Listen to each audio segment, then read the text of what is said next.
મારી માં વેહડી મારી માં મેલડી હા જગત માં મિત્રો મારી નાહત નો ગણિયલો વે હમો બની જાય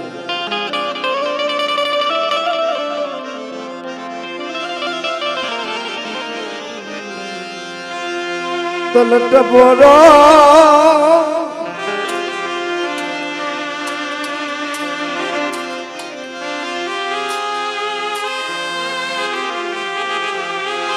કે મારી તને ટપોરો મરાય ને મારી માં વિહોત મારી માં મેલડી કોઈ બાપ ની બોલી હોય ને બાપ નો વ્યવહાર હોય અને એક દી પેટલી નું ધર્મ માંડ્યું હોય તેથી તેજો સડાયો 52 નો પણ એ જગ્યામાં મારી માં વિહોત મેલડી બોલે હો કદાચ મારી વસ્તી ધરતીના ચાર છેડાની અંદર ગમે ને આ જાય ને અને મને એક ઘડી